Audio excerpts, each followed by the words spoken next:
మిత్రులు అడుగుతున్నారు, అబ్బాయి వర్జిన్ బాయ్ అవునా కాదా, అమ్మాయి వర్జిన్ గర్ల్ అవునా కాదా అని ఎలా తెలుసుకోవాలి? అలా తెలుసుకోవాలి అన్నటువంటి ఆలోచనే ఎవరు కూడా పెళ్లి చేసుకున్న తర్వాతనో, పెళ్లికి ముందో, పెళ్లి తర్వాతనో ఎప్పుడే కూడా ఈ అమ్మాయి వర్జిన్ అవునా కదా, ఎందుకు వర్జిన్ ఉండాలి? ఆమె ఒక ఇండివిజువల్. ఎంతమంది అబ్బాయిలు బయట అమ్మాయిలతో తిరగట్లేదు, వాళ్ళందరూ వాళ్ళకి కావాల్సింది మాత్రం వర్జిన్ అమ్మాయినే పెళ్లి చేసుకోవాలనుకుంటారు. మరి అమ్మాయిలు కూడా వాళ్ళకు కూడా వర్జిన్ బాయ్ కావాలని ఉంటుంది కదా.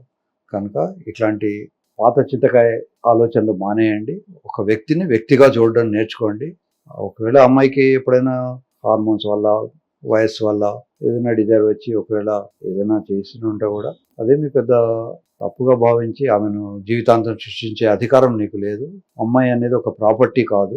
మీరు ఏదో ఇల్లు కొనుక్కున్నారు, ఆ ఇంట్లోకి ఎవడు రాకూడదు, ఆ ఇంటి చుట్టూ కాంపౌండ్ వాళ్ళు పెట్టుకుంటాను, గేట్ దగ్గర ఓ సెక్యూరిటీ పెట్టుకుంటాను అన్నట్టు అమ్మాయి చుట్టూ ఓ సెక్యూరిటీ పెడతాను, అమ్మాయి వైపు ఎవరు చూడకూడదు, ఇలా అనుకోవడం పొరపాటు. ఈవెన్ సుప్రీంకోర్టు కూడా ఈ మధ్య కాలంలో అమ్మాయి ఈజ్ నాట్ ఏ ప్రాపర్టీ, ఆమె సెక్సువల్ లైఫ్ ఈజ్ ఆమె ఇండిపెండెన్స్.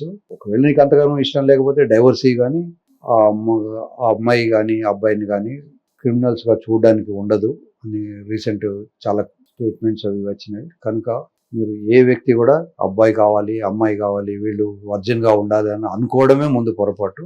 మెడికల్గా కొన్ని ఫీచర్స్ ఉంటాయి. ఎస్పెషల్లీ అబ్బాయిలకు వర్జిన్ బాయ్ అని చెప్పడం almost zero, we cannot tell it. అమ్మాయిలకు ఒక్కొక్కసారి ఆ ఫోర్ షెట్టి అని, హైమన్ అని కొన్ని ప్లేస్లో ఉంటాయి. అవి ఒక్కోసారి టాన్ కావచ్చు. అవి శృంగారంలో పాల్గొనకుండా కూడా అవి ఎక్సర్సైజ్ చేసినప్పుడు, జంప్ చేసినప్పుడు అవి టాన్ కావచ్చు. లేదా కొద్దిమందికి అసలు డెవలప్మెంట్లోనే యాబ్సెన్స్ ఉండొచ్చు. కొంతమందికి 4 వేళ్లతో పుడతారు. అలాగే కొంతమంది హైమన్ లేకుండా కూడా పుట్టచ్చు. కొంతమందికి వెరీ థిక్ హైమన్ ఉంటుంది. వాళ్ళు 10 మందితో శృంగారంలో పాల్గొన్న హైమన్ ఇంకా ఇంటాక్ట్ ఉండొచ్చు. మన ఇండియాలో పెళ్లి చేసుకున్న తర్వాత అమ్మాయికి పిల్లలు పుడితే ఏ పెళ్ళైన భర్తకి పిల్లలతోటి సమానం. వేరే వాళ్ళతో పుట్టిన వీడు ప్రూవ్ చేసినా ఆ పుట్టిన పాపకు వీడు కనుక డైవర్స్ ఇచ్చి ఉండకపోతే లీగల్గా అతను కూడా కొడుకేతో సమానమే. కొడుకే లేదా బిడ్డనే ప్రాపర్టీలో కూడా షేర్ చేయాల్సి వస్తుంది. కనుక పెళ్లి చేసుకున్న తర్వాత అది ఎవరితో ప్రెగ్నెన్సీ వచ్చిందని కాదు. ప్రెగ్నెన్సీ వచ్చింది, పాపను బాబు పుట్టాడు అంటే it is implied, it is ruled that అది ఆ హస్బెండ్ పిల్లల కిందే లెక్క. కనుక ఆ స్పర్మ్ ఉంటుంది, స్పర్మ్తో దొరికించుకుంటాను, దాన్ని డిఎన్ఏ చేస్తాను, ఇవన్నీ కూడా హైపోథెటికల్ సిచ్యువేషన్స్. ఏదో అవుతుంది, ఏదో చేద్దామని. ఇప్పుడు అమ్మాయిలు తలుచుకుంటే వాళ్ళు ఎప్పుడైనా ఏమైనా చేయగలరు, అబ్బాయిలు తలుచుకుంటే ఎప్పుడైనా ఏమైనా చేయగలరు. సో వాళ్ళు సైకలాజికల్గా మాకు ఇది వద్దు, మేము ధర్మంగా ఉంటాం, మేము న్యాయంగా ఉంటామని వాళ్ళు అనుకోవాలి. అంతేగాని దీన్ని ఏదో టెస్టుల ద్వారా చేస్తాము. ఆ మధ్య మనం కొన్ని చూసాం. పూర్వకాలంలో రాజులు అమ్మాయిలకు లోహంతో తయారు చేసినటువంటి అండర్వేర్ వేసి దానికి ఒక తాళం వేసుకొని పోయేవాళ్ళు. దీని మీద చిన్న జోక్ ఉంది. ఒకసారి ఒక మిత్రుడు యుద్ధానికి వెళ్తూ తన మిత్రుడికి, ఒకవేళ నేను యుద్ధంలో చనిపోతే కీ ఇస్తున్నాను, ఆ అమ్మాయి ఉన్న అండర్వేర్, మెటల్ అండర్వేర్ తీసేయమని. ఈ మిత్రుడు మొదటి మిత్రుడు కొంత దూరం పోయినాడో లేదు, వెనకాల నుంచి ఎవరి దగ్గర అయితే కీ ఉందో అతను పరిగెత్తుకొని వచ్చాట. ఏమయ్యా ఎందుకు వచ్చావు అంటే, నువ్వు రాంగ్ కీ ఇచ్చావు, అది ఓపెన్ అవ్వట్లేదు అన్నాడు. సో చేయదలుచుకుంటే ఎప్పుడైనా చేయొచ్చు, చేయదలుచుకోకపోతే ఈవెన్ మనకు ముత్యాల ముగ్గు అని ఒక సినిమా వచ్చింది ఆ మధ్య, చాలా ఫేమస్ సినిమా. అందులో హస్బెండ్కి ఒక అపోహ కల్పిస్తారు, ఈ అమ్మాయికి వేరే వాళ్ళతో సంబంధం ఉందేమో, పెళ్లి చూపులలో ఎవడో వచ్చాడు, ఏదో మాట్లాడాడు, దాన్ని వీళ్ళు చేసుకొని ఆ అపోహతో వాళ్ళిద్దరూ సెపరేట్ అయిపోతారు.